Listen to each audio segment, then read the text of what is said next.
All right, good morning, everybody. Welcome to Tip Off. Sorry for a little bit of a late start. Got in obviously at about 2:33, and the kids didn't have school today, so they have parent-teacher conferences, which allowed me to get some sleep. So thanks to my wife for letting me get a few hours. It means Tip Off was a little later than usual, but as I think I've told you guys, the goal here is to get one of these up for you every Monday through Friday, as well as another podcast each afternoon. If you caught him this week, we had the PKI on Wednesday. Mythbusters with Kevin Pelt was on Thursday. I may try to move that to Tuesday. We'll start, hopefully, Kevin O'Connor Thursdays or Fridays next week, if possible. And this week, actually, this afternoon's podcast will be an interview where I was interviewed by Tim Roy of the Golden State Warriors. Let me know if you like those or not. That's just kind of a different concept. Is sometimes it's so I was sharing my thoughts, a lot of which you've all probably heard more than you ever want to. It's kind of my standard package, right? Like I don't have to plan, but you'll.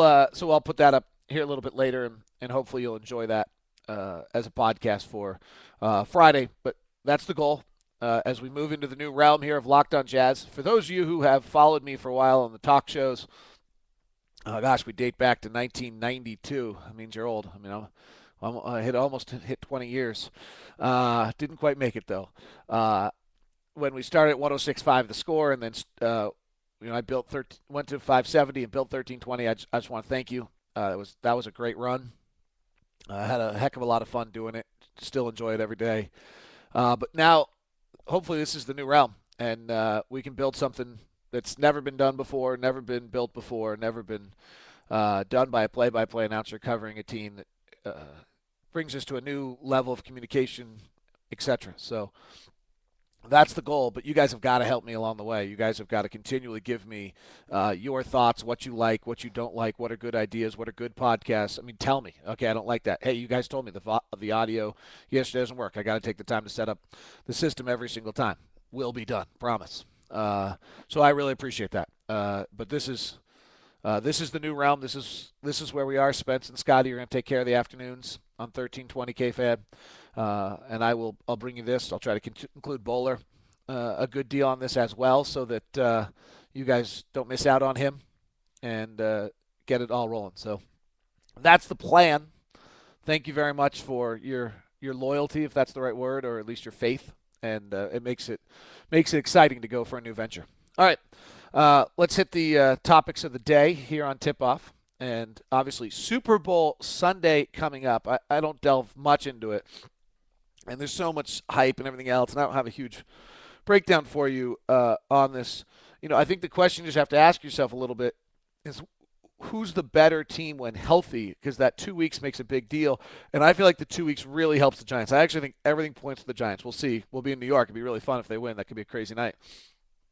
But uh, I just feel like everything tips them. I think if there was anybody who was probably tired, it was the Giants. They've had a harder road, so that getting that week off is a good thing for them.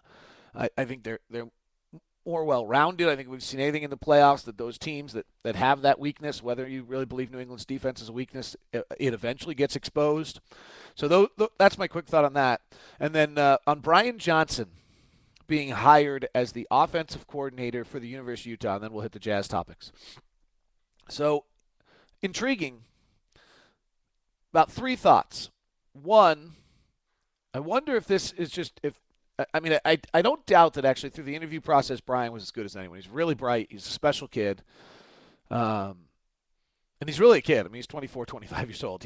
He's got some real gifts of communication, and I don't think there's any doubt he was going to be an offensive coordinator one day. So then the next question is, was he going to do it at Utah? Because the way people are poaching assistants and just giving them a bunch of money and paying them, I think Kyle may have looked at this thing and said, okay, this is 2 or 3 years early for Brian, but let's do it now. Brian's going to be a head coach in college football at a young age, probably at 32, 33, and he's going to be a coordinator by 27. So why not start it now instead of losing a guy who I trust and believe in? I will say, I think it's going to be a struggle, and not in any disrespect to Brian, but the same way that Brandon Doman was a struggle. Brandon Doman really, really struggled early, and he had a lot more experience and a bigger resume than Brian to start the year, to start next year. Now they're very, very similar. They're the future. They're both very bright, and they're both going to be able to be very good. But that's where there'll probably be some sort of struggle along the way. All right, two last night. You know what? I look at the Clippers game and the Jazz game last night, and I just think they both left it out on the floor the night before. And the Clippers lose by 22. They led by 13, I think it was, at the end of one, and then they simply just ran out of gas. Um, and then tonight, Denver goes and plays the Lakers in LA, and or against LA in Denver, and I kind of think the Lakers, are going to win, and then the Lakers come to us, and we'll have had a night off, and I think we're going to win. And we're getting to a point of the season where the back-to-backs this year are going to be a bigger deal than ever before as the season goes on. Now, the concern from a Jazz standpoint, obviously I think we've lost 4 of 6, is the fact from a playoff quest standpoint or some of the standards that we've changed as the season's gone on. I think the concern at this point is, wow, we look tired. Al Jefferson was dead in the water last night. And coming off that ankle injury and probably losing a few days of conditioning and then back-to-back after he looked dead in the water. Millsap, to me, looks like he's been carrying a really heavy load for this team. And then last night, Favors and Cantor those were disappointing nights, I thought. That Cantor was really only okay. And Favors, that might have been actually as disappointing a night as I've seen out of him. Maybe that had something to do with the point guard change, and he's playing with Burks and not playing with a real point guard, and there's a lot of reasons why that might be. But I would say that was as disappointing a night for me. Those are the nights on the back end of back-to-back where you're trying to find something out about toughness and mental toughness and some things, and he didn't seem to bring that the way I wanted. And that's part of development. We're not at a point where these kids are going to be perfect anytime soon. So I thought that, I think we even saw just the minute experience. Gordon Hayward seemed much more adept last night to be able to how to deal with that kind of game than we saw out of Faves. And that's probably the reality. But the concern is just the Jazz, they look tired. And we haven't started yet.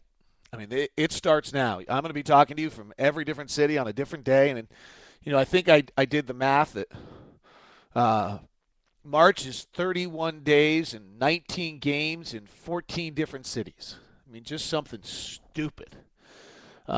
Between now, but starting on Saturday and getting to the 18th. So in the next 14 days, we play 8 games in 6 different cities. And every single one of those teams, except for 2, I believe, is above 500. At New York and at New Orleans. And at New York's never easy, and at New Orleans is in the middle of the back-to-back-to-back. And what everybody's playing in Vegas is that's the game where people are tired. So this is going to be a really tough stretch. I don't know if the wheels are going to fall off, but the wins could be tough to find. Remember this. When you're developing a team like the Jazz, Ty and I talked about this last night. Really, the first 3 stages, and I reserve the right to change this at some point, but play hard, which they do. That's really probably the most difficult. Play right, which they do. It's probably one of the most difficult. Be able to dictate a game. So play hard enough and play right that if you want to slow down the tempo of a game or you want to speed up the tempo of a game, you can do it. That tells me that you got a collective thing going on. You're playing the game. You have a personality. Those are the first 3 things. We're doing all 3 of those. They don't always lead to wins because talent dictates that. But those first 3 things we're doing correctly right now. That's a very, very good sign.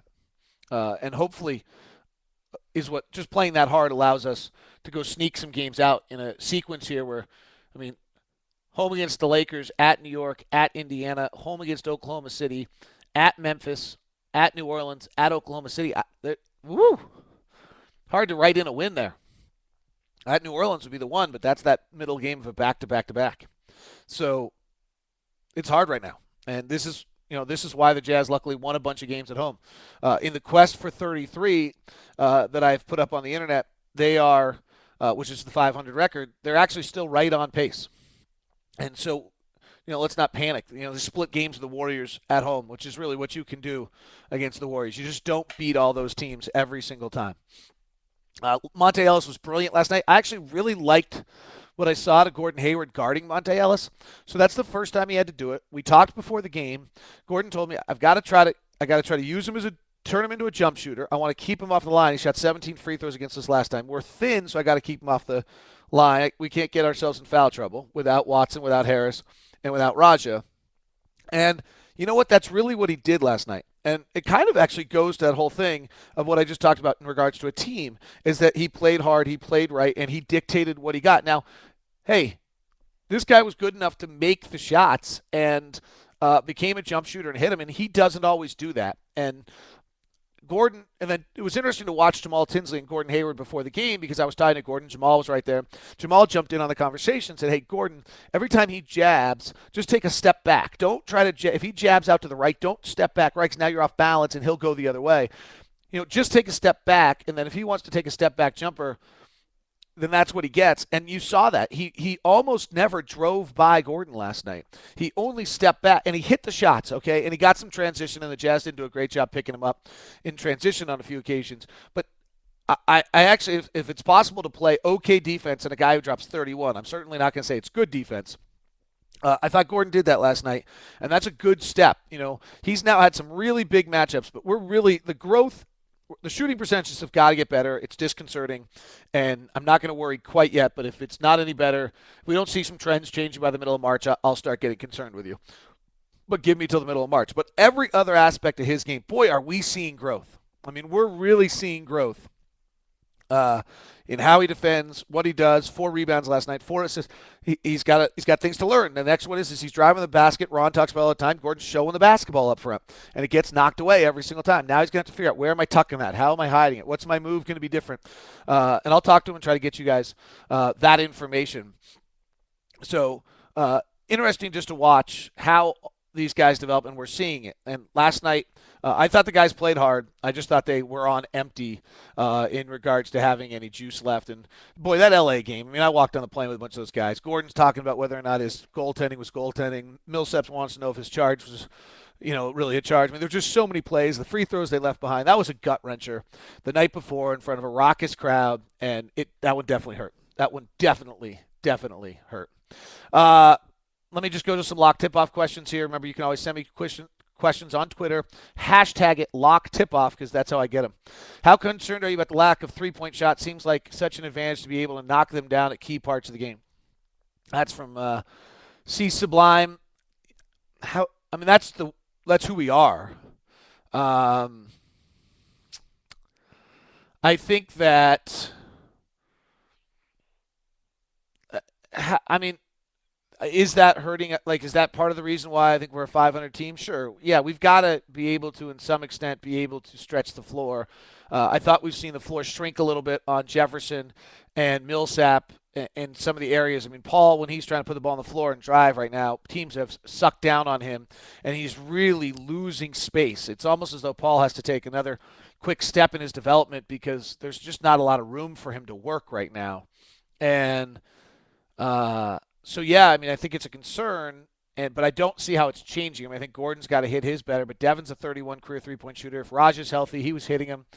So that spaces it, but that's not a strength. That's certainly an area where over time, in the next few years, the Jazz, as this team develops and you figure out how they're going to play together and what Cantor and Favors are going to do down low, yeah, you've got to add that guy. You've got to find that shooter somewhere along the way.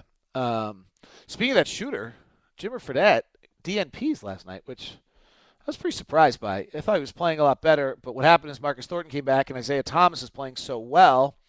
And I don't know, in that matchup against Portland, I guess that worry was about guarding Wesley Matthews, or Nicholas Batum, where they slide Thornton to the 2, so it was a backup 1 role. A little surprising to see. And but hopefully that won't be. Hopefully that's a one-time thing. I thought he was really making progress on regards to where he was finding his shots. One other Twitter note last night I thought was pretty interesting. Matt Harpring tweets out, "Do we have a point guard controversy?" And Earl Watson in L.A. getting a second opinion on his ankle, sees it, tweets out, "No." It's a pretty good team effort right there.